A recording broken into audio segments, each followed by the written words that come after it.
Más que nada era como la falta de lenguaje, decía, es que ¿por qué no habla? ¿Qué pasa?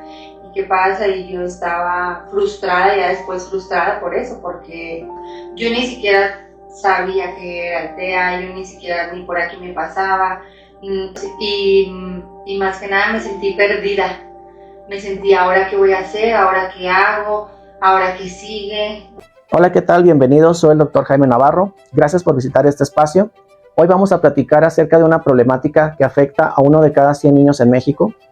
Si ustedes son padres de familia que tienen la sospecha de que alguno de sus hijos pudiera tener algún tipo de condición de autismo, o ya recibieron el diagnóstico y no saben cuál es el proceso que se va llevando o la serie de retos a los cuales se van a enfrentar, esta entrevista es para ustedes.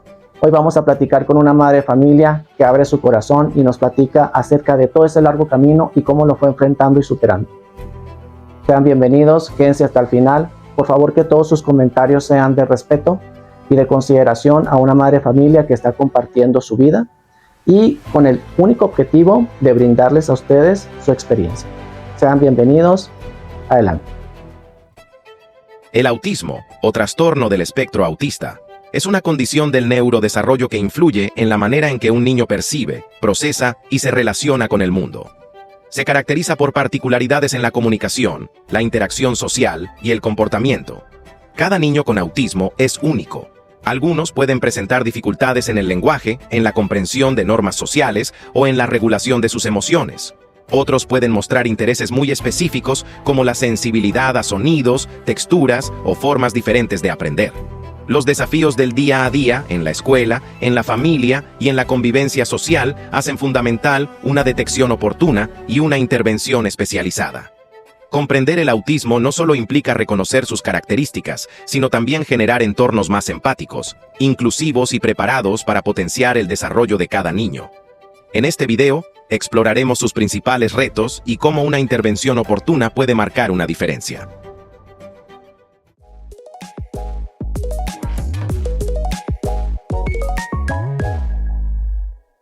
Hola, buenas tardes, días a todos los que se encuentren sintonizándonos y que estén viendo este podcast. Hoy vamos a platicar con la señora Brianda. Ella es mamá de una niña con una condición de autismo y nos va a compartir desde toda su experiencia, desde todo su corazón, toda su situación que ella le ha tocado vivir y que esperemos y que sea muy enriquecedor para todas las personas que nos están viendo y que pues puede que tengan una situación similar y que les sea muy útil. Señora Brianda, buenos días, bienvenida. Gracias, buenos días. Gracias por aceptar la entrevista. Gracias. Coméntenos cuál sería o cómo describiría usted a su hija desde la perspectiva de madre, sin el diagnóstico, sin la situación fuera del diagnóstico de autismo. ¿Quién es su hija? Bueno, mi hija es una niña extrovertida, introvertida, es una niña feliz, inteligente, capaz de superar cualquier reto que hasta ahorita se le ha presentado. Muy bien, muy bien. ¿Cuáles fueron los primeros síntomas que usted notó que la pusieron en alerta, que algo vieron que no iba de manera adecuada? ¿Cuáles fueron lo que empezaron a notar ustedes en casa? Pues más que nada yo no lo noté mucho, pero mi mamá que ella ya ha cuidado a todos mis sobrinos, yo lo único que notaba era la falta de lenguaje, pero mi mamá era la que me decía, oye, la niña aletea mucho, la niña mueve mucho sus manitas, se emociona demasiado, y ya era para que hablara, se emociona, me decía, me preocupa eso de que se emocione tanto y que mueva muy rápido sus manos, me decía. Entonces ella fue la que como que me empezó, como ella es mi única hija, mi primer hija, pues yo no, en realidad no, como que no sabía todo sobre los niños o así, yo lo veía como algo normal. Y ella fue la que me empezó como que a meter la duda, a alertar un poquito más. Entonces la abuela fue la que por experiencia ya con ustedes como hijos notó que algo en el proceso de desarrollo no estaba yendo bien. Sí, más que nada porque no nomás nosotros, ella también cuidaba a mis sobrinos, a los hijos de mis hermanos. Entonces, pues sí, ella todo por su experiencia. Ella me decía, eso no es normal, eso no. Ok, ¿hubo alguien más qué edad tenía su hija? No, cuando empezamos a notar eso fue despuesito de los 2 años. Okay. De los 2 años que todavía no le veíamos lenguaje, que veíamos que se emocionaba. Y pero pues para nosotros decíamos, no, pues a lo mejor después. Entonces, como yo tenía unas amigas que tenían también hijos como de ciertas edades, ya fue cuando yo también empecé a ver que me decían, oye, que mi hijo ya habla, oye, que mi hijo ya esto. Y entonces decía yo, bueno, ¿y por qué la mía no? Porque ya también empecé yo como a ver más foquitos rojos. Ok, también con los otros, al comparar con los otros padres y los comentarios. Con mis amigas, exacto. Ok, algo que le hiciera sentir confusión en esos momentos de, bueno, ok, le daban alertas, ¿qué la hacía sentir más confundida o qué empezó a sentir usted al escuchar esos comentarios? ¿Que realmente podría estar pasando o usted pensaba, no, mi hija no puede tener esa situación? ¿Cuál era el sentimiento, cuál era su pensar en ese punto de las primeras alertas o los primeros comentarios? Bueno, pues yo al principio decía, no, pues no pasa nada. Después mi mamá me dijo, coméntaselo a la pediatra. Entonces nosotros vivíamos en Estados Unidos y pues allá en Estados Unidos solamente éramos mi esposo, mi hija y yo. Entonces yo la llevaba siempre a sus citas y a las evaluaciones, a los chequeos, a las revisiones, y le comenté a la doctora. Entonces ella le dije, bueno, es que me parece, está pasando esto y esto, no sé si es normal o no. Entonces ella como que alguna confusión que hubo fue que me dijeron que mi niña era niña pandemia, porque nació exactamente en el 20, en la pandemia. Entonces me decía, ahorita tenemos ese problema con todos los niños. Okay. Entonces me dijeron, es algo normal porque pues no puede salir, porque pues estamos arriesgados, estamos aislados, alejados. No, las escuelas solamente son por videollamadas, los kinder, las guarderías, todo eso. Entonces decía yo, pues entonces a lo mejor puede ser eso. Y por mucho tiempo yo decía, no, como que no quería pensar más allá. Decía yo, no, probablemente es eso. Ok. Ahora, pues iba pasando por una situación de pandemia donde muchos niños estuvieron confinados y no había socialización y incluso se hablaba de que el cubrebocas no permitía que observaran los movimientos de la boca y eso estaba atrasando el lenguaje de niños en esa temporada. Viendo hacia atrás, ¿qué señales nota usted que son características del autismo y que en ese momento, bueno, se las habían comentado, ustedes conocían esa situación, pero qué señales ahorita ya usted nota que sí eran situaciones de la parte de TEA, de condición de autismo? Pues más que nada, pues eso, la falta de lenguaje, bueno, es que en realidad fueron como un poquito las señales nada más, porque ella pues sí tenía contacto visual, también le poníamos mucha pantalla, era muchísima la pantalla que veía, entonces eran muchas cuestiones de confusión. Pues ahorita más que nada lo que entiendo pues es eso, el aleteo, la falta de lenguaje, que fue más que nada con lo que me fui de lleno de que eso pasaba. Lo más notorio, dije, eso pasa, y de ahí me basé a empezar a llevarla más que nada era como la falta de lenguaje. Decía yo, es que ¿por qué no habla? ¿Qué pasa?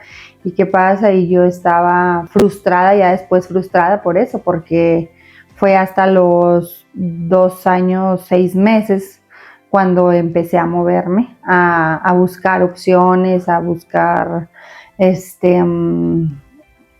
pues sí, doctores, a buscar opiniones. Ok.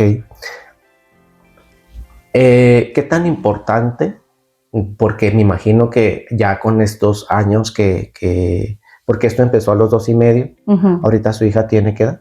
Está por cumplir 6. Ok, estamos hablando de al menos 4 años atrás, 3 años y medio.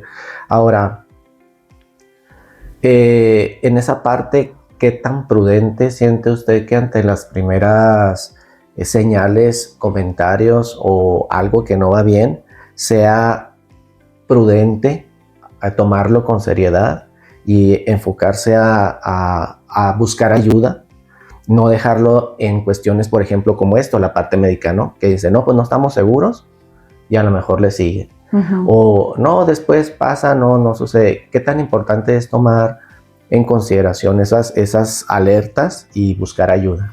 Yo siento que desde que uno empiece a ver la primera alerta, ¿por qué? Porque otra de las situaciones es que muchos familiares, conocidos, mucha gente me decía, no te preocupes, fulanito empezó a hablar hasta los 6, no te preocupes, fulanito no hablaba nada y a los 5 se soltó, a los 6, entonces si yo me hubiera esperado a lo mejor todo este trabajo que llevamos ya desde años haciéndolo, ahorita mi hija está, creo yo que va muy bien en todas las situaciones y todos los doctores con los que he ido me lo han dicho, que fue muy importante empezar desde chiquita. O sea, cuando yo, como le comento, vivíamos en Estados Unidos, entonces yo sentía cuando me dice mi mamá de que, oye, que mueve las manos, yo ni siquiera sabía que era el TEA, yo ni siquiera ni por aquí me pasaba. En ocasiones pues sí había oído, pues que ese niño tiene esa condición o algo, pero nunca me había como que metido de lleno. Entonces cuando yo me pongo a investigar, pues claro que en internet sale lo peor, sale todo, entonces me lleno de miedo, me lleno de frustración. Y entonces yo allá en Estados Unidos le digo a su doctora, a su pediatra, le digo que yo necesito que me la manden a una valoración. Entonces ella me dice, es que la valoración para el TEA, yo le comenté, porque yo vi en internet que son síntomas de un TEA, que el aleteo, que esto, me dice, es que el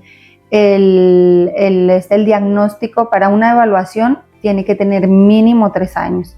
¿Por qué? Porque si se lo hacemos antes, va a tener un grado muy alto de que esté alterado, dice, de que esté alterado, entonces no podemos hacértelo todavía, te podemos hacer como una evaluación, pero no en sí la que es para el TEA. Perdón. Ok, muy bien. Entonces ya yo desde un principio le dije, no me importa, quiero que se la haga y de eso me quiero basar, ya si en realidad ya el día de mañana no es, pues ya ahorita ya de perdida le avanzamos. Ok, y ahí esa parte es muy importante, al menos también desde mi parte profesional lo he visto, pero aquí lo importante es su opinión. ¿Qué tan prudente? Volvemos a la misma parte de la prudencia, porque aquí no hay una regla bien en específico, mucho parte de la prudencia también de los papás. Y de esta sensación de responsabilidad también que ellos tengan hacia sus hijos. Pero aquí en esta parte sí hay que ser muy puntuales e incluso un poquito a veces más allá críticos con la parte profesional. ¿Qué tan prudente es quedarse con las primeras opiniones o con la primera opinión de la parte médica o incluso con una parte terapéutica? ¿Qué tan prudente es quedarse con esa primera y ya seguirla como algo ya dado o que no pasa nada, o con la de algún familiar? ¿Qué frases o qué comentarios o qué recomendaciones o impresiones incluso de profesionales no ayudan en ese momento? ¿Y qué tan prudente es que si se siguen viendo síntomas de alerta, seguir buscando segundas, terceras opiniones? Sí, muy, muy importante. A mí me pasó de todo. A mí me pasó, como le digo, en Estados Unidos me dijeron, pues te la vamos a hacer, pero como quien dice, me dieron hasta dentro de meses para que la niña cumpliera la edad. Entonces se llegó la fecha y la fecha fue a los 2 años, 8 meses. Entonces yo solicité pues terapia allá. Es un poco difícil porque yo empecé a batallar porque no domino el inglés, yo no hablo inglés, entonces pues todo era mediante traductor, mediante esto, entonces yo decido venirme para acá. Y aquí empecé a buscar muchas opciones y es muy importante quedarse con la que uno se sienta segura, pero nunca quedarse con la primera. Yo decía, bueno, si en realidad es eso, todos los doctores me van a decir lo mismo. Y si no es, entonces va a haber varias opiniones. Y me pasó de que fui con un doctor, fui a varias instituciones, fui con varios doctores. Unos doctores me decían un nivel de TEA muy excesivo para lo que yo veía en mi hija. Entonces decía yo, no puede ser posible. Entonces, o sea, es un proceso que hasta que yo sí recomiendo que no se quede uno con la primera opinión. Desde la primera opinión me dieron resultados, diagnósticos sin hacerle las evaluaciones. Okay. Entonces eso no me gustó. Entonces yo empecé a buscar, a buscar en internet, en redes sociales. Empecé, más que nada, los comentarios, que se fijen en los comentarios de los especialistas, porque pues eso ayuda mucho, la verdad. Y yo pues busqué muchas opciones. Ok, incluso usted pues no se quedó nada más con la parte de Estados Unidos. No. Usted viajó para buscar más ayuda en ese sentido, lo cual es, yo considero de los aspectos más importantes, puesto que el trastorno del autismo, del espectro autista, es uno de los más diversos en cuestiones de sintomatología, que ya se sabe que de las áreas que más afecta, pues una de ellas es el lenguaje. Y que hay aspectos de tipo social también, aspectos sensoriales, también implica aspectos de tipo motor, pero no a todos los niños tienen toda la sintomatología tan clara, y que bueno, de ahí la importancia y la prudencia de ir. Ahora, usted llevó un proceso y un camino. ¿Cuál fue el instante en el que escuchó el diagnóstico es autismo? ¿Y qué sintió una vez que, pues bueno, viene la duda? ¿Habrá, no habrá, será esto, el otro? ¿Cuál fue el instante, el momento que escuchó por primera vez ya el diagnóstico? ¿Y qué fue lo que sintió para cuando sucedió eso como madre? Sí, pues por ejemplo, ya como le comento, era cuando ya estaba yo aquí en Chihuahua.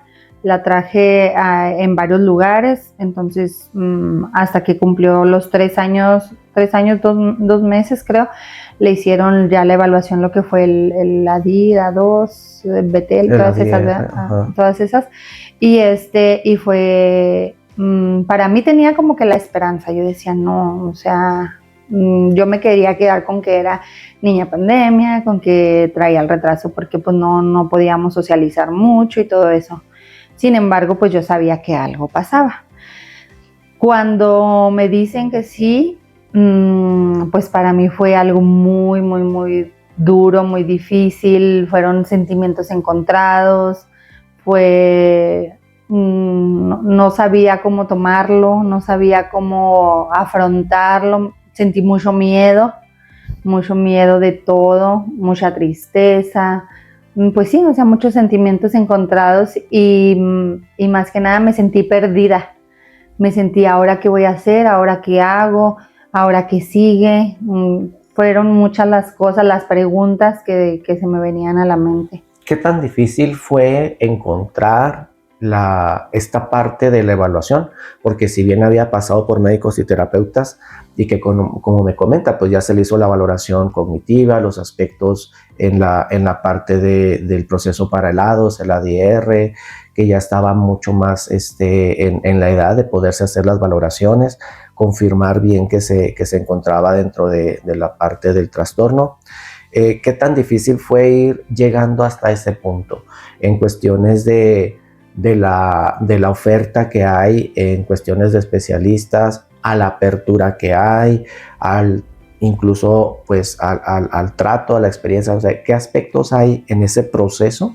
Tanto en Estados Unidos, usted que tuvo la experiencia en Estados Unidos, porque también las personas que viven allá y que nos muy seguramente van a poder ver, hay cierta burocracia, al menos como yo lo he visto también allá, cierta situación, aunque es un país de primer mundo. Pero bueno, ¿cómo es ese proceso allá y cómo es ese proceso aquí? ¿Hay diferencia? ¿No hay diferencia? ¿El proceso hay que seguirlo donde se esté? ¿Cómo es ese camino? Bueno, pues es que primero que nada, como le comento, yo dije donde me sienta mejor y más segura y donde puedan aclararme todas mis dudas, porque allá, como le digo, me ponían un traductor, tenía que esperar un traductor, las citas eran por videollamadas o teníamos que vernos en un lugar. Sí me la canalizaron a terapias, pero tenía que ser con una traductora. Okay. Entonces yo me sentía muy desesperada y a veces yo les hacía unas preguntas y ellos me lo entendían de diferente, entonces dije, no, yo no puedo seguir aquí. Entonces yo me vine, primero que nada me vine aquí para yo decir, bueno, ya estoy aquí, ya estoy donde yo me siento pues más, un poco que puedo entender más o que puedo moverme más. Si un doctor no me gusta, buscar otra opción, y si otro no me gusta, buscar otro y otro y otro. Entonces fue difícil porque, como le comento, al principio unos me decían, no, pues hubo una neuróloga que sin hacerle ningún estudio me dijo, es autismo grado 3. Entonces, cuando yo había leído todas las características, decía yo, o sea, pues se me vino así como un balde de agua helado. Y luego entonces fui a otra institución. Y ahí también yo buscaba evaluación, o sea, que me dijeran así, ahí se va, es esto y es tal grado. Decía yo, ¿cómo puede ser si yo no veo tantas características? Entonces decía yo, no, o sea, y no, y mi mamá igual, mi mamá siempre anduvo conmigo en todo este proceso y no lo aceptaba. No estaba negada porque sabía que había algo, pero no aceptaba lo que me decían. Decía yo, porque no puede ser posible que yo no vea tantas características.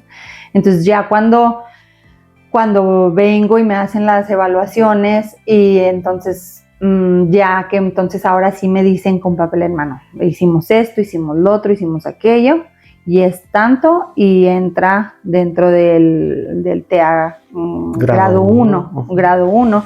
Entonces es cuando digo yo, ok, o sea, en realidad sí hay algo, pero no, yo sabía que no era, pues sí, tan alto como otros doctores me lo habían dicho.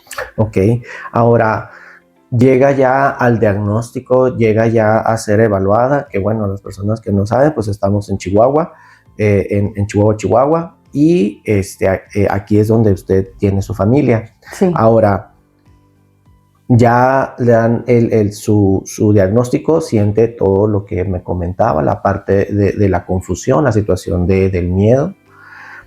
¿Cuál fue ese proceso? ¿Cómo lo fue digiriendo? ¿Cuál fue el proceso de duelo, de aceptación? ¿Qué fue lo más difícil de aceptar? ¿Cómo vio ya a su hija después de esta situación, ya con un diagnóstico? Y bueno, ahí en esa parte, ¿cómo fue el proceso de digerir, del aceptar el diagnóstico? ¿O al principio no hubo aceptación? ¿Cómo fue esa parte? Sí, al principio hubo negación y pues como le comento, fueron muchos sentimientos encontrados, fue tristeza, fue miedo, fue el sentirme perdida, ¿qué voy a hacer? ¿Qué sigue? Lloré muchísimo. Yo creo que en el proceso uno nunca deja de llorar porque nunca dejan de pasar situaciones. Me sentía perdida, era yo creo que la palabra correcta, porque decía yo, ¿ahora qué sigue o qué voy a hacer? No sabía yo qué iba a pasar con el paso del tiempo, si estaba haciendo lo correcto. Entonces decía yo, bueno, yo buscaba que me dijeran qué fue y ya me lo dijeron, ¿ahora qué? ¿Ahora qué hago? Decía yo, ¿ahora qué busco? Entonces pues ya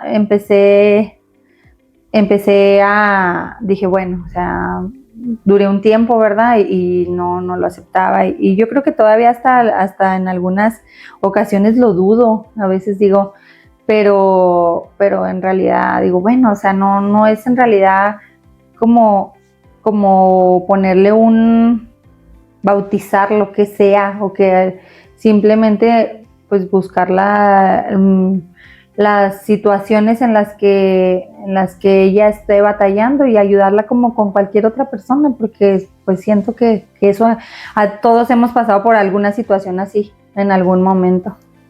En todo ese proceso de sentimientos y de pensamientos, algunos encontrados en cuestiones del miedo y otros de esperanza. ¿Qué fue lo más difícil de aceptar?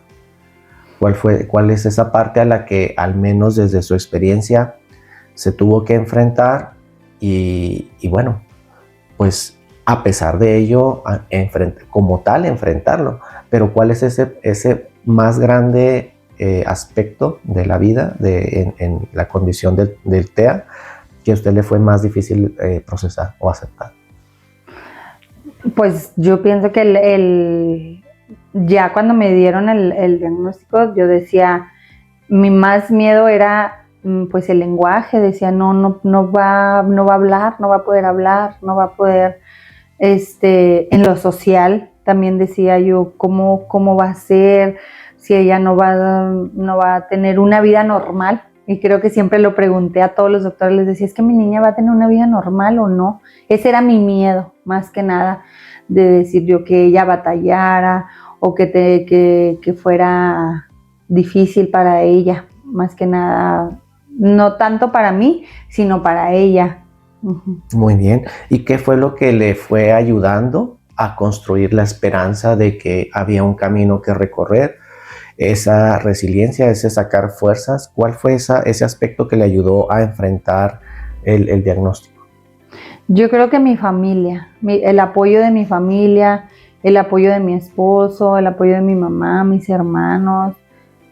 Mis hermanos no aceptaban, pero me decían, pero todo va a estar bien, ¿no? O sea, en mi casa acuden a una iglesia, ellos me decían, tú pon las cosas en las manos de Dios, lo que está en las manos de Dios está seguro, y dentro de todo crearon esperanza. Y sea lo que sea, me dijeron, no es la primera ni la última, y sea lo que sea, pues nos tienes a todos, estamos unidos, y eso más que nada fue el apoyo de mi familia. No hay que quedarse entonces solo en afrontar la persona solo todo, ¿no? Y no negarlo. No negarlo. Principalmente ese es el punto más importante en todas las dificultades, la aceptación. Ajá. Porque, bueno, en no aceptar, pues se va perdiendo tiempo muy valioso en el neurodesarrollo de cada niño. Sí. Y bueno, también sabemos que hay familias que pueden ser mucha ayuda. Uh-huh. O también un obstáculo grande, porque si usted a lo mejor hubiera tenido una familia que le dice no pasa nada, déjalo así, hasta tal edad, se topa con un médico que le dice no, pues no podemos ahorita por la edad, o no, es que todos vienen por pandemia, así se sigue y las cosas pueden ser muy contrarias. Se pierde tiempo que es de gran ayuda. Exacto. Porque si empieza uno desde chiquitos, al final de cuentas le gana uno al tiempo y todo eso va ayudando más en el desarrollo de ellos. Exactamente. La parte ya de estar en una terapia, ok, ¿continuó la parte médica?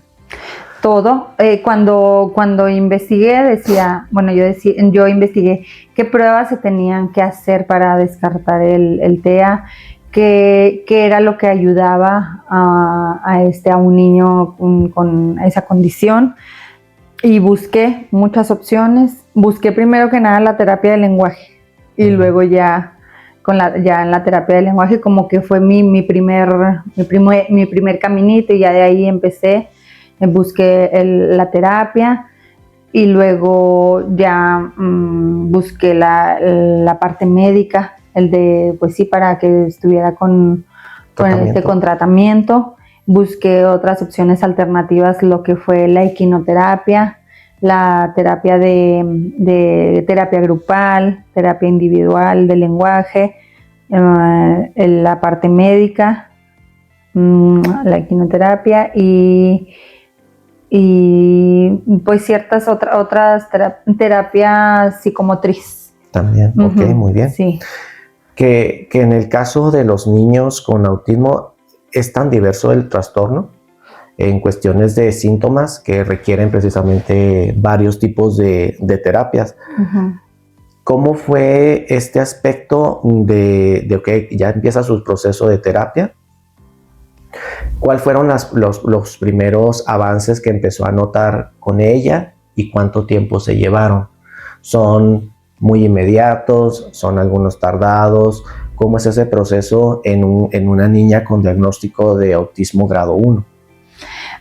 Pues al principio empezamos con 3 terapias a la semana, sí, 3 terapias a la semana, y luego 2, y hasta la fecha de lenguaje. Ese fue el primer paso que yo vi que empezó a ayudarle, que fue de gran ayuda a la terapia de lenguaje. Principalmente el medicamento, empezó con su medicamento con la neuróloga, y como que hicieron pues el equipo conjunto, ¿no? El tratamiento y la terapia fue avanzando. Sí fue un proceso un poco, pero no fue muy tardado, pienso que no fue tanto. Bueno. Que sería como a los 3 años, no recuerdo, pero sí fueron ya pasados los 3 años cuando ella comenzó a decir las primeras palabras, empezó a hablar. No hablaba del todo bien, pero ya comenzaba a la parte de la comunicación. Sí. Ahora, usted notó los primeros síntomas a los 2 y medio. Empezaron las alertas. Ya en el proceso en el que ella empieza, después de todo un proceso de buscar ayuda, de ser diagnosticada y que empieza su proceso de terapia, de ese primer punto a que ya empieza a ver resultados, ¿cuánto tiempo se llevó? ¿1 año, 6 meses, más de 1 año? ¿Cuánto tiempo llevaba en el que ella ya empezó a ver, bueno, hay una esperanza en esto y hay que continuar con la parte de sus terapias? No, yo pienso que desde siempre, desde que empezó en la terapia, pues más que nada estaba muy apegada a mí. Empecé a dejarla en las terapias, empecé a buscar, como le comento, terapias alternativas, a que ella empezara a socializar con otros niños. Perdón, a que yo pienso que al año de trabajar en todo, porque yo la llevaba a todos lados y a donde me decían y lo que yo empecé a buscar opciones. Igual también ahí hubo opciones que no me gustaron, algunas terapias que no me gustaron, otras que sí. Me quedé donde me sentí mejor, donde sentí que ella llevaba más avance. Ok, ahora entonces de esto hay que entender que los cambios no van a ser rápidos. Ajá, exacto. Ni del proceso de llegar a un diagnóstico va a ser tan rápido, exacto, desafortunadamente. Y el proceso de ir los cambios también tienen que tener paciencia y saber que es un proceso de camino largo. ¿Qué aspectos cree que usted hubiera hecho diferente en aquel momento, o ya con toda la experiencia que tiene del camino con su hija recorrido? ¿Qué aspectos usted le recomendaría o le haría a las personas que están buscando un proceso de valoración y un proceso de terapia? Ahí vámonos en esos 2 aspectos. Con toda su experiencia, ¿qué no haría hoy, si ya con todo lo que sabe? Y bueno, ¿qué les recomendaría a las mamás en su proceso de valoración? ¿Y qué haría al momento de buscar terapeutas? Pues más que nada, no esperarme, aunque a mí me dijeron que me esperara para los 3 años.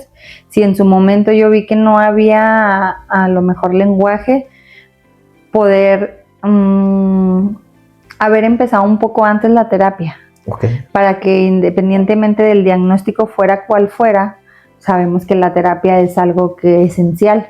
Entonces, no nomás en el TEA, en muchos otros diagnósticos.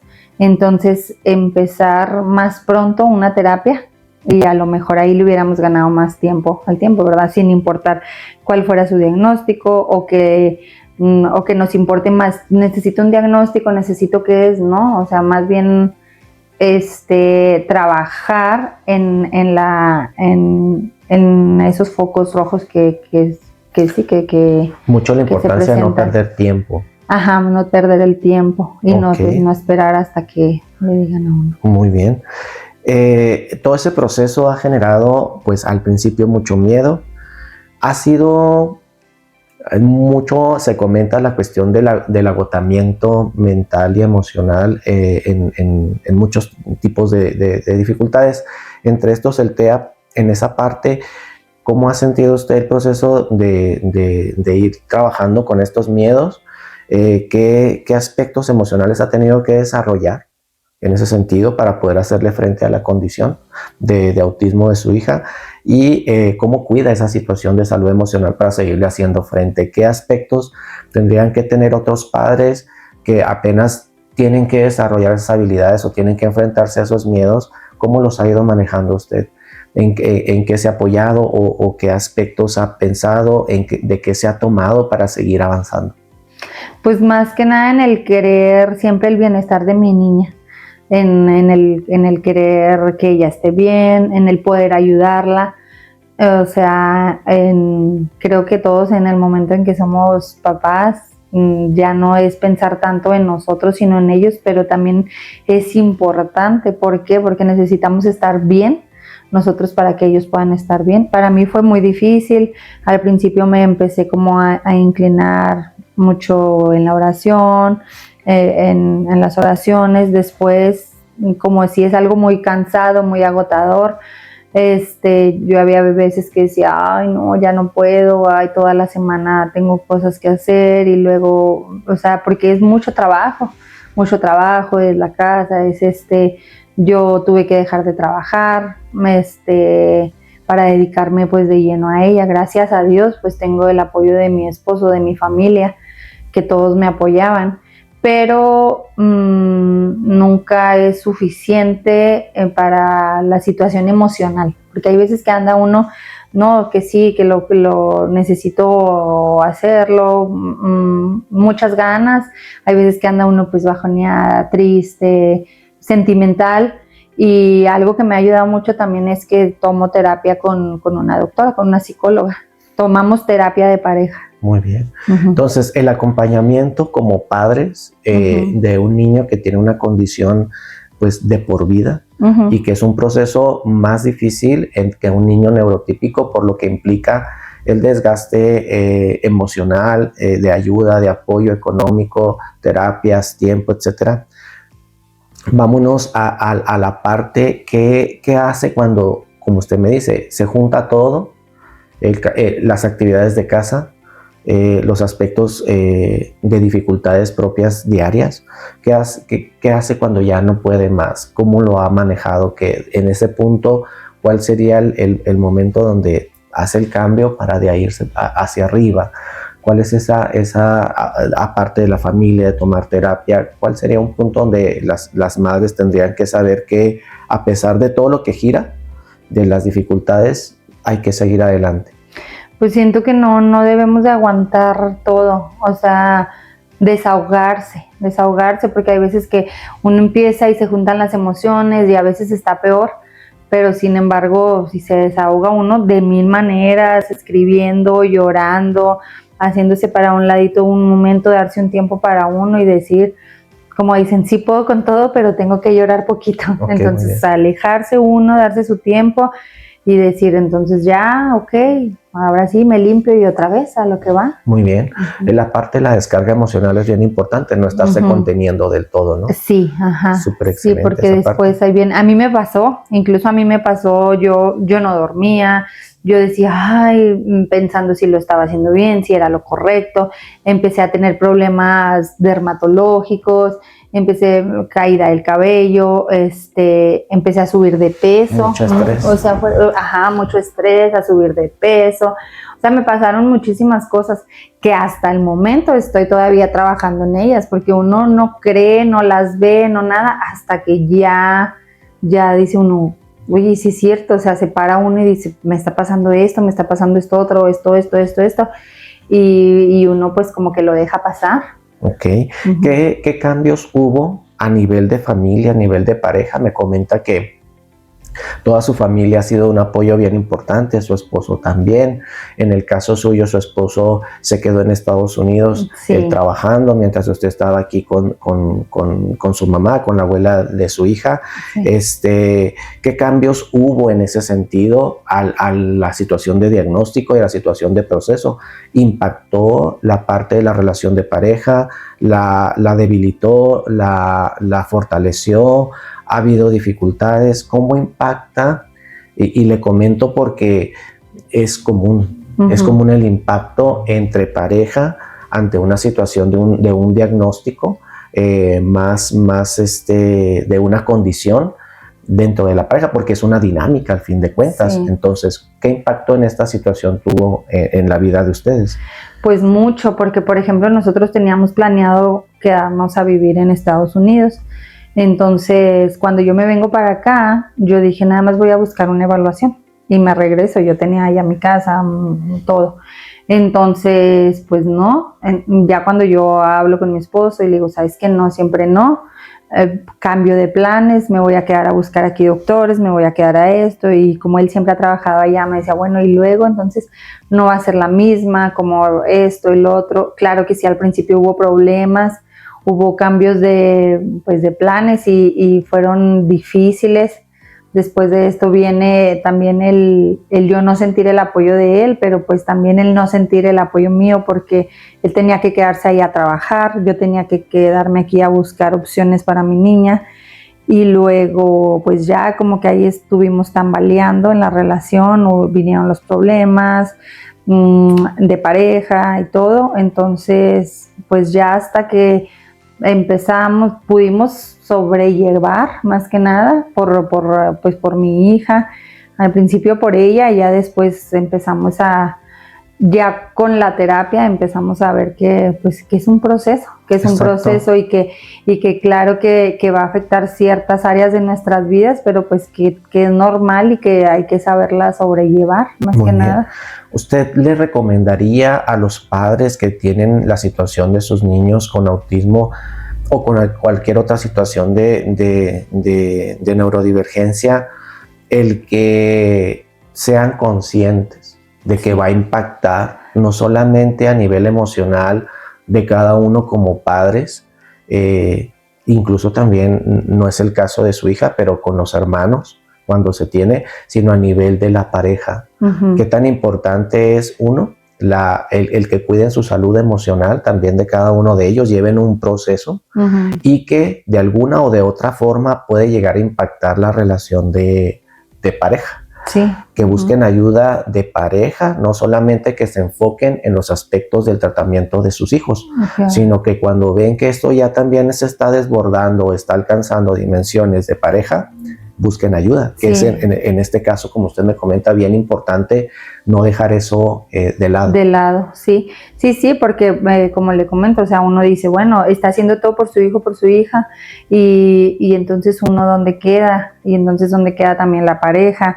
Y es ahí donde pues empieza a tambalear, pero sí es muy importante. Y eso nosotros tenemos, mi niña va a cumplir 6 años y nosotros tenemos apenas el año pasado que comenzamos la terapia. ¿Por qué? Precisamente porque pasamos el tiempo y no, o sea, no estábamos como que conformes en muchas situaciones, y hasta que eso también es una cosa que también creo que sería muy importante como papás, buscar ayuda profesional desde un principio hasta para el duelo, para aceptarlo, para todo eso, para saber uno cómo hacerlo. Exacto. Desde un principio. Muy importante.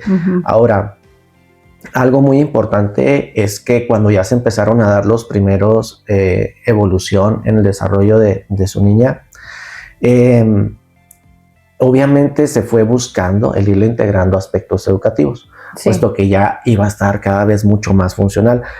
Ese es otro aspecto muy importante, porque ya vimos el proceso del primer punto de las alertas, vimos la situación el proceso de diagnóstico, el proceso de las terapias, los primeros pasos de las terapias y de buscar y de encontrar y seguir sobre ese proceso, el impacto emocional y los aspectos no solamente con la familia, vamos a los aspectos también reales,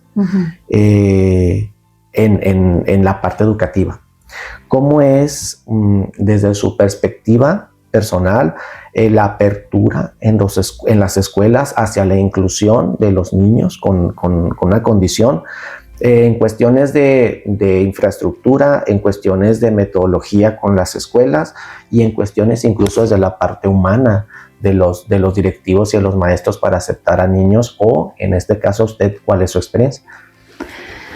Bueno, yo a mi niña ha estado en 3 escuelas diferentes. Al principio la integré en el pre-kinder, en el preescolar, en una escuela Montessori.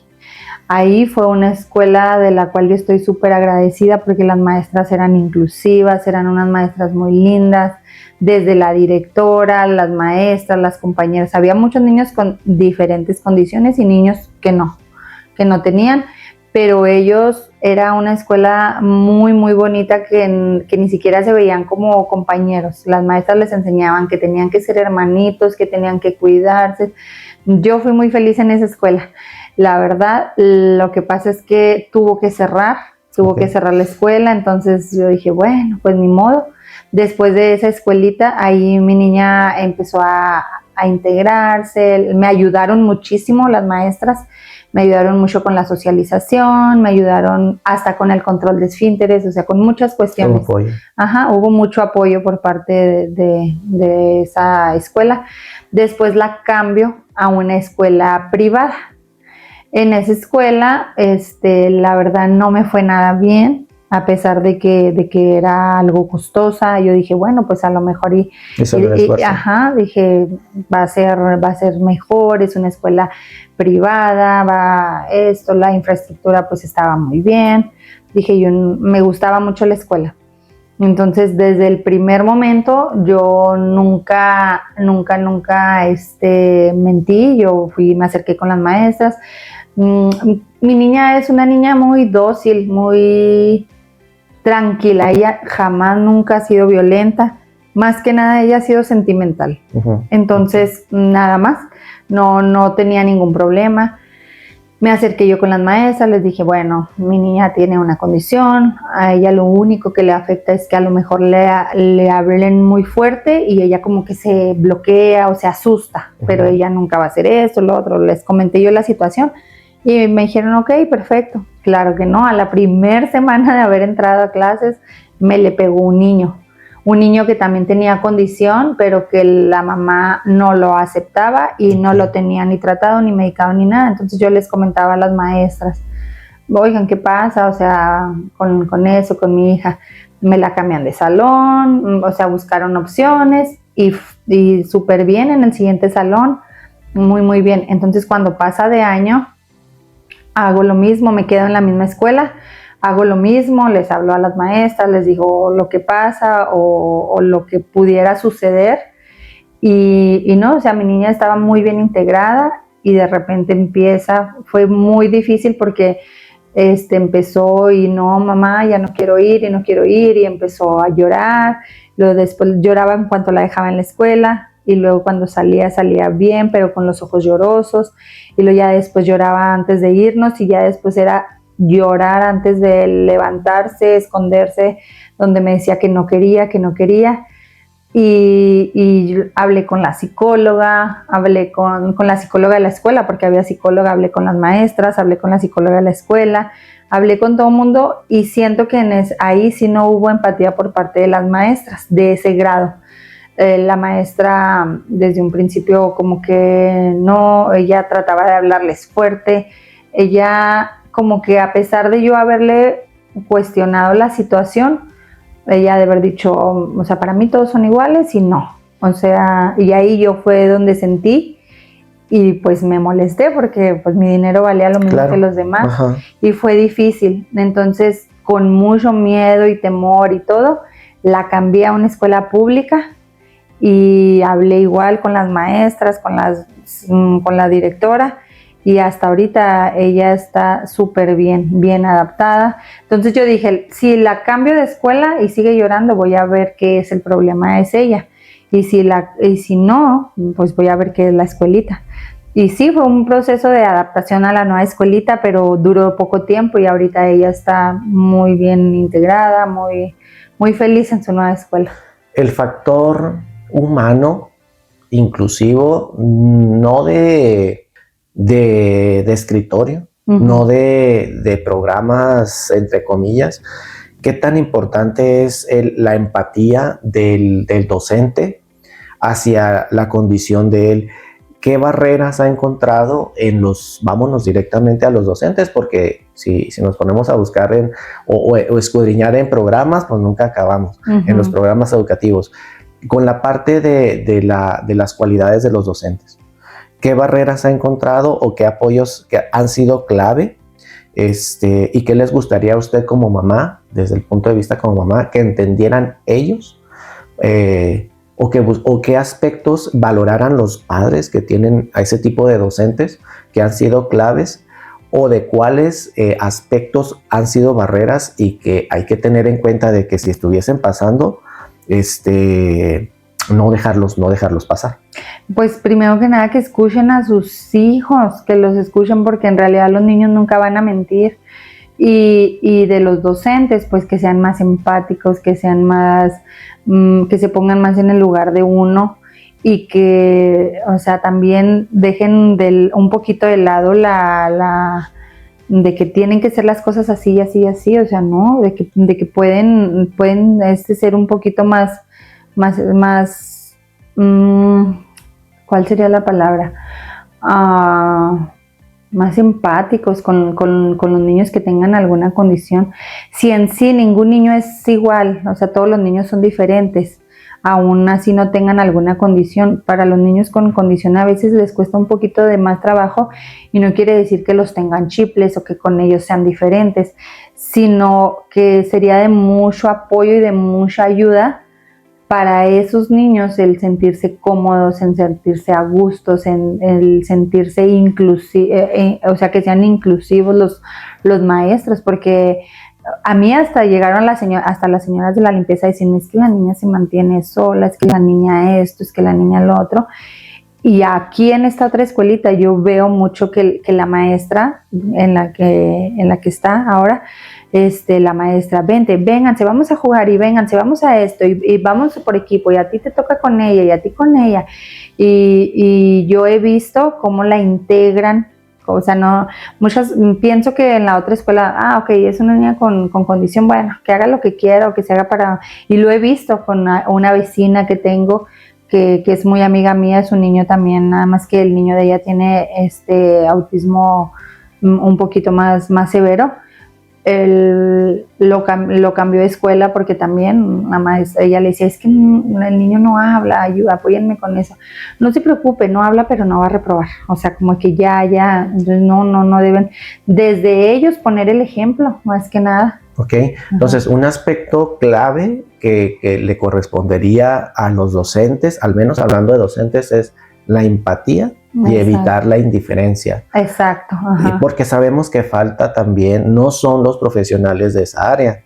Obviamente cada profesional tiene que entrar a apoyar dentro de su aspecto, pero sin duda la parte empática y evitar la indiferencia es clave en la parte educativa. Ahora, en el entorno social de los padres con esta situación de que van los niños también a la escuela, o de que si a veces van a una reunión, o incluso de su hija para con los otros niños. ¿Cómo es desde el aspecto del entorno social la situación de la apertura de la parte del desarrollo de ella? Bueno, pues, o sea, cuando ella llega a donde haya reuniones o algo, ella trata de socializar. Pero, por ejemplo, una de las cuestiones que yo he visto es de que a veces las mamás o los papás o diferentes, es difícil porque como de que se les quedan viendo y mi hija lo que hace es aletea y camina de un lado a otro, pero ella habla, ella platica, ella llega y saluda, hola, ¿cómo estás? Es en realidad como que las únicas estereotipias que ella son notorias. Entonces me ha tocado y a veces me he sentido incómoda, que hay varias personas a donde nos acercamos a los lugares o algo, si vamos a un restaurante o si vamos a una reunión o algo, o sea, se le quedan viendo como ay, o sea, ¿qué está pasando? O así se le quedan viendo y no dejan de verla y de verla hasta que yo platico y me acerco y les digo, esto, o hay veces que no, ¿verdad? Porque uno no tiene que andarle dando explicaciones a toda la gente, pero eso incomoda mucho. Yo creo que la sociedad también que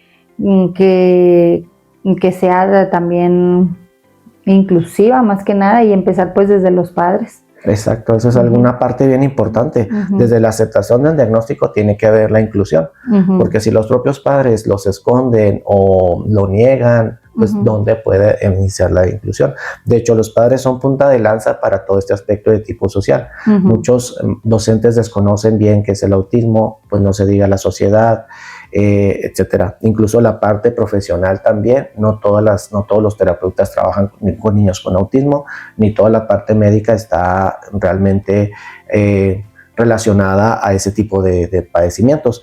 Entonces, desde el diagnóstico, desde la parte de cómo incluso empatizar o no, tiene mucho que ver también. Sí. Ahora, hay un aspecto también bien realista en esta situación, de todas las personas, en realidad, pero en este caso a ustedes, ¿cómo viene a ser un impacto en cuestión económica dentro de la dinámica de familia? ¿Qué tan costoso es un niño con una situación así o no? ¿Cómo es esta parte económica en el entorno? Sí, pues claro que sí impacta mucho porque, por ejemplo, es desde terapias, desde citas médicas, neurólogas, medicamento, el medicamento, los diferentes tipos de terapia, la gasolina, de andar para un lado a otro, la comida, de tratar de comer un poco mejor, un poco más saludable. Y, por ejemplo, en nosotros no tenemos servicio médico. Nosotros, como vivíamos allá, entonces mi esposo pues sigue trabajando allá. Y muchas de las veces dicen, ay, no, pues es que como él está allá y le manda, para ella es muy fácil. Pero no, o sea, hay a veces, yo he ido a instituciones privadas, he ido a instituciones públicas, o sea, el chiste es buscar la manera, que claro que sí va a ser costoso. Desde el momento en que uno decide, pues, enfocarse, las consultas médicas, el tratamiento, las terapias, o sea, sí influye. Exacto, bastante. Ahora, ¿vale el esfuerzo económico? ¿Vale el esfuerzo emocional y todo lo que se haga para tener resultados en la vida de su hijo o de los hijos de los padres que van pasando por esto? ¿Cuál sería en ese aspecto económico lo que usted les diría a ellos? Vale muchísimo la pena, muchísimo, porque como una vez una maestra me dijo, qué bueno que usted se preocupa, pero más bueno que usted se ocupa. Y dijo, porque si usted ve a la niña, dice, es mínimo lo que las cuestiones, lo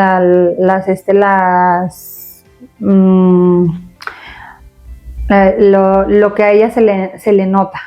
Dice, y todo eso fue gracias a que empezó terapia desde pronto, desde los años que empezó. Dijo, gracias a eso, gracias a que comenzó con tratamiento, gracias a todo eso, dijo, es que la niña ha avanzado muchísimo y que ahorita es mínima las características que ella tiene, gracias a que se empezó a trabajar desde a tiempo. Exacto. Uno de los aspectos que mucho hemos sacado aquí de conclusión también es el actuar a tiempo, no perder tiempo.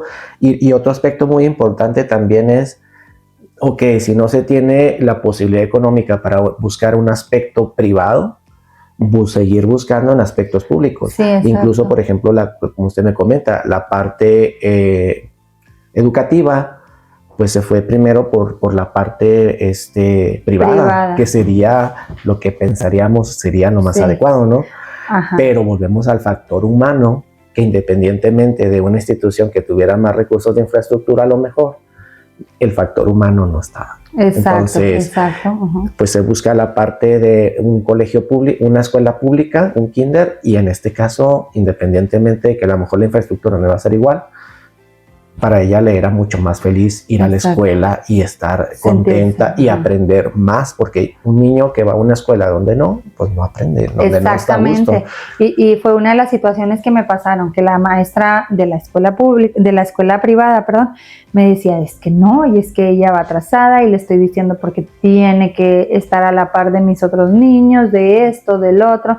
Entonces decía yo, ¿cómo puede ser posible si le ayudamos y esto y lo otro? Y ahora en la escuela, yo hasta opté, le decía yo, bueno, y si le pongo una maestra sombra, les decía yo, para que la cuide, para que esto, entonces decía yo, bueno, es otro gasto, pero pues le hacemos el esfuerzo. Y sin embargo, acá en la otra escuelita, hasta me le tienen que poner tareas aparte a ella. Me dice la maestra, es que ella va más avanzada que todos los niños. Dice, a ella le gusta mucho esto, lo otro, ya sabe leer, ya sabe escribir, pero eso, la maestra también me lo dijo, es que eso es gracias a la terapia. Dijo, gracias a la terapia porque es algo muy bueno, dijo, y que le ayuda mucho y más que nada que le gusta. Y ahorita en la pública, en la privada me decían que no, que iba muy atrasada, que esto, que lo otro, y en la pública hasta me dicen que le tienen que poner trabajos a ella más avanzados porque es la que va más avanzada de los otros niños. Exacto, la terapia ha sido bien fundamental, pero también a veces pueden caer en sobreexigencia o totalmente en dejarlos ahí a un lado, que también es otro aspecto, ¿no? Bien difícil. Ahora, ¿qué fortalezas le ha enseñado su hija en su vida, al llegar a su vida, con su condición? ¿Qué fortalezas como mujer, como persona, como madre, le ha traído a su vida ella? Pues el poder sentir el poder lograr lo que hasta ahorita que como le comento en el principio decía yo no voy a poder con esto, ¿qué voy a hacer? Me sentía perdida. Y ahora al ver cómo ha pasado el tiempo, al ver los avances de mi hija, me siento satisfecha, me siento que he sido, pues que he hecho lo correcto. He aprendido a ser tolerante, he aprendido a ser un poquito más accesible, empática yo también. Nos enseñan mucho, muchas cosas que nunca pensé poder lograr, las he logrado por ella. Muy bien. Y que es muy importante, ¿qué le diría a usted a alguna mamá que está con la duda de síntomas que se están viendo, que la gente les comenta? En este caso fue su familia, hay veces que son los maestros que les dan las alertas de que algo puede estar pasando. ¿Qué le diría a usted a una mamá que está con la duda de que si su hijo tiene alguna situación? Que siempre va a haber una señal que nos haga como que dudar y que le hagan caso a la intuición y a las señales, y que más que nada de buscar un diagnóstico, que busquen el actuar en esa dificultad que vean en sus hijas. Como le comento, yo buscaba mucho el que me dijeran es esto, es lo otro, es aquello. No, o sea, no se trata como quien dice de bautizar el que tenga, sino más que nada el actuar en donde se esté viendo algún problema, donde se esté viendo la situación, donde haya algún, pues sí, donde vea uno, esto no está bien, que actúen más que nada, que busquen ayuda profesional, y que si no se sienten conformes con la primera, busquen y busquen y busquen, pero que no lo dejen de lado, o sea, que busquen hasta donde se sientan a gusto. Si no es, que bueno, pues lógico, en el camino se van a topar con que no es, pero si hay alguna dificultad, pues se trabaja y se mejora. Y si es, pues que lo hagan a tiempo, como lo he venido diciendo. Muy bien. ¿Y qué le daría usted de consejo a los padres que han recibido el diagnóstico ya de la situación con TEA?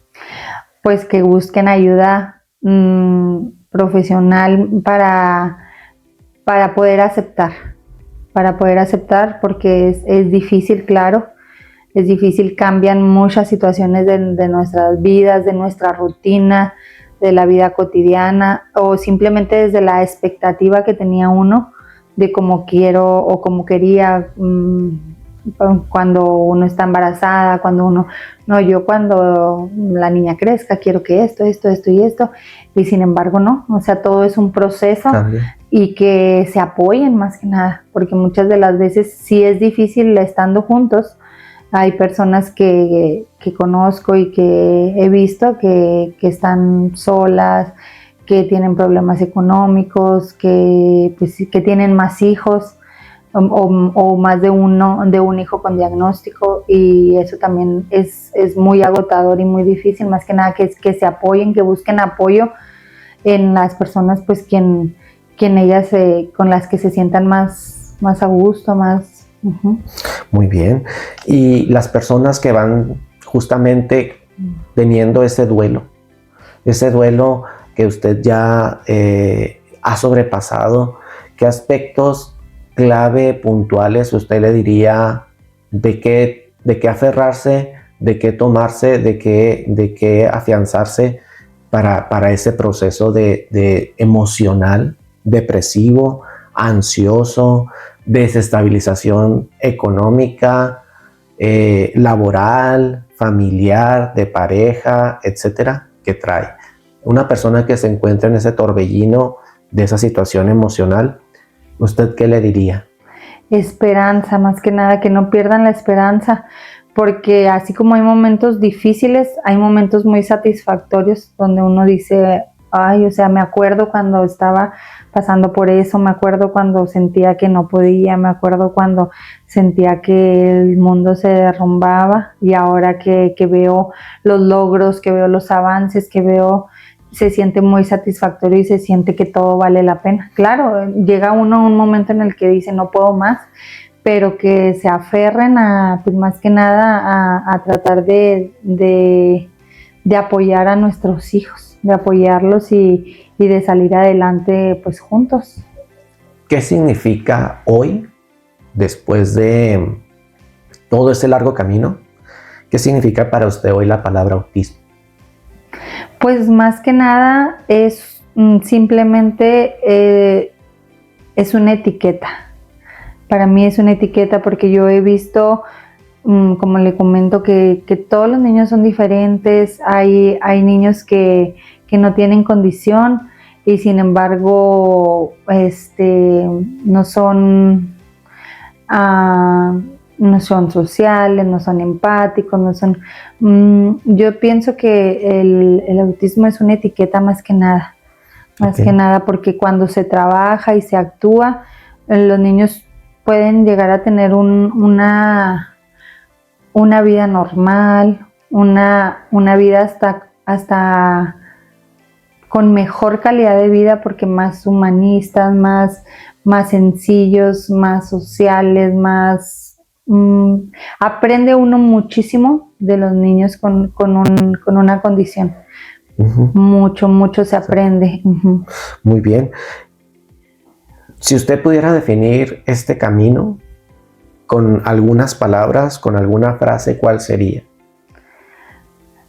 Difícil, es un reto más que nada muy grande, porque no conlleva muchísimos tropiezos, muchos obstáculos, pero al final de cuentas cuando se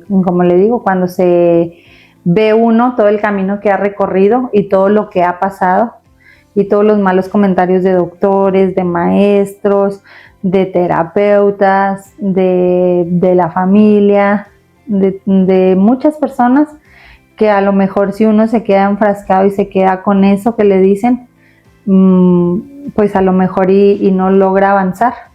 Sin embargo, sí es un reto muy difícil, pero ya cuando uno pasa todos los obstáculos es muy satisfactorio. Muy bien. Sería una situación de reto y que nunca pierdan la esperanza. Exacto. Enfrentar el reto con esperanza, sí. Porque detrás de todo eso y de todos los apoyos y el camino siempre hay avances, avances en el desarrollo.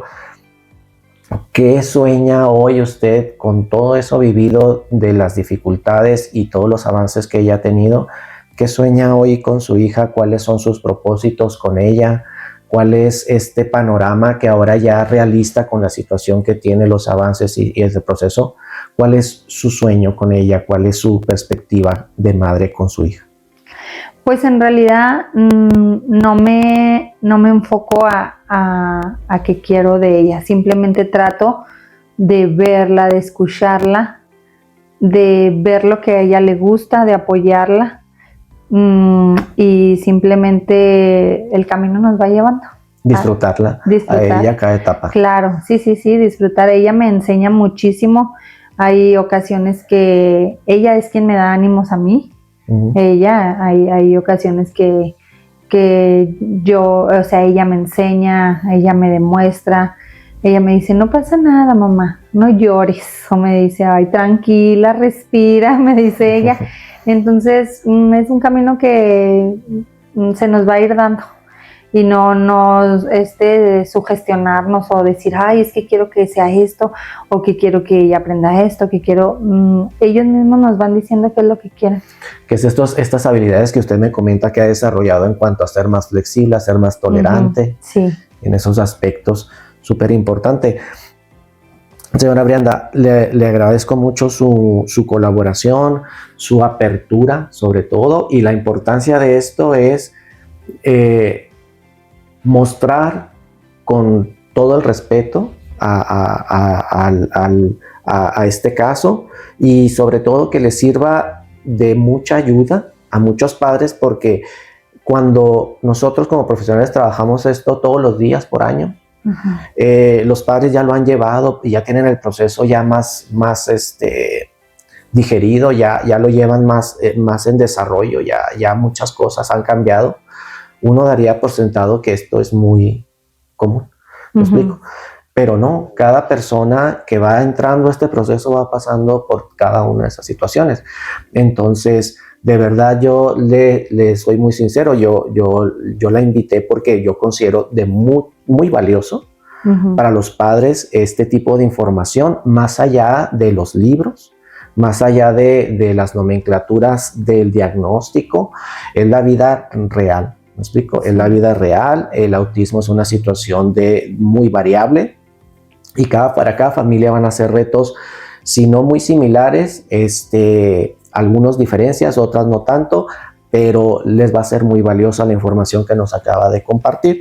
Le doy las gracias por todo, por esta charla, por la oportunidad de haber atendido también, estamos atendiendo a su hija, y toda esta información va a ser muy valiosa. No, y gracias a usted, porque yo hubiera querido encontrarme algún en redes sociales. Yo buscaba solamente pues terapias, tipos de terapeutas, tipo de doctores, y solamente veía los comentarios, pero muchas de las veces se puede, ya ve que muchos dicen, no, pues es que son familiares, son amigos los que publican, o esto y lo otro.